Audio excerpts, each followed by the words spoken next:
पहलगाम हमले के बाद देश भर में गुस्से का माहौल है। भारत ने पाकिस्तान के खिलाफ पहले ही कई फैसले लिए हैं। जल, जमीन और आसमान से स्ट्राइक करने के बाद भारत अब पाकिस्तान को चौतरफा घेरने की तैयारी कर रहा है। चौतरफा मतलब भारत अब इंटरनेशनल मंच से भी पाकिस्तान को पंच देने की रणनीति अपनाई है भारत ने। पहले अब क्या फैसले हुए ये आप जरा समझिए।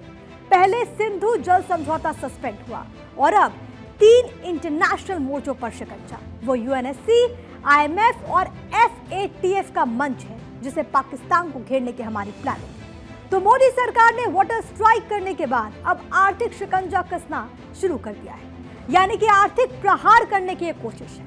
पहले से ही उधारी मांगकर जिंदगी जी रहा पाकिस्तान, अब भारत उस पर आर्थिक स्ट्राइक करने की भी तैयारी में है।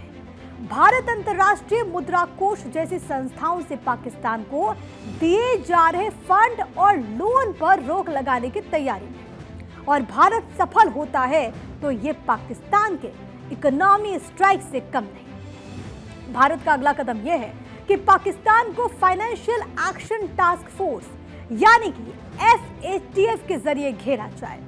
और ये कैसे होगा ये आप समझिए।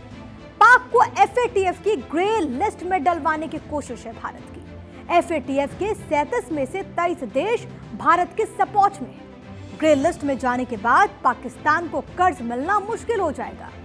आईएमएफ ने जुलाई 2024 में $7 बिलियन का पैकेज पाकिस्तान के लिए मंजूर किया था।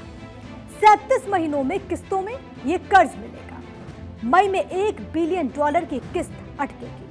आतंक के लिए फंड के दुरुपयोग का आरोप है। मार्च में पाकिस्तान को $1.3 बिलियन का क्लाइमेट लोन भी मिला था।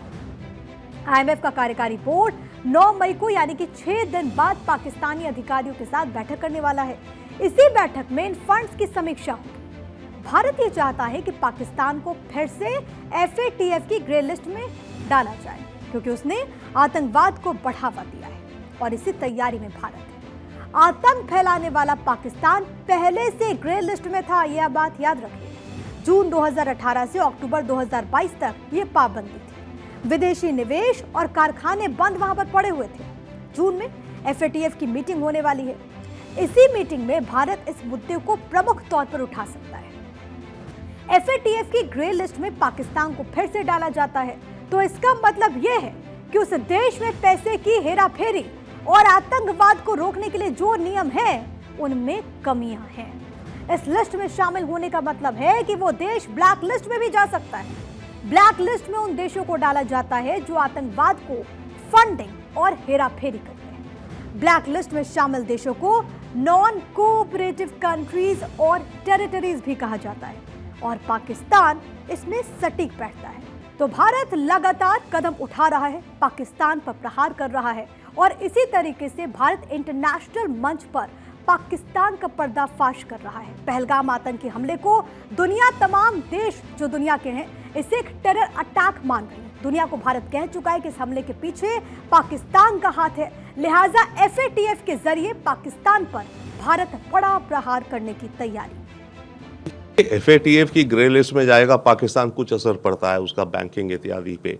बट मेरे विचार से वक्त है कि एफएटीएफ पे तो करें ही, हमें आईएमएफ से डील करना चाहिए। और आईएमएफ से हमें कहना चाहिए 2 बातें कि आप पाकिस्तान की सरकार को दबाओ कि वो जंग ना करे, क्योंकि उसने अगर जंग करी तो जो आपने लोन दे रखे हैं वो आपके लोन तो गए। फिर भाई आपके लोन कब वापस होंगे अगर पाकिस्तान जंग में चला जाता है। I think it's high time India launches a campaign, international campaign to get Pakistan again in the FATF dragnet, get it in the grey list and if possible in the black list. It's terrorist to not only India, across the world. तो भारत ने अपने रुख को लेकर UNSC के सभी अस्थायी सदस्य देशों के विदेश मंत्रियों से संपर्क भी किया। उन्हें बताया भी कि पहलगाम हमला आतंकवाद का सीधा उदाहरण है। भारत ने यूएन महासचिव एंटोनियो गुटेरेस को भी इस हमले के पीछे शामिल लोगों को सजा दिलाने की प्रतिबद्धता दोहराई। ग्रीस ने संकेत दिया कि भारत पाक तनाव पर जल्द बैठक हो सकती है।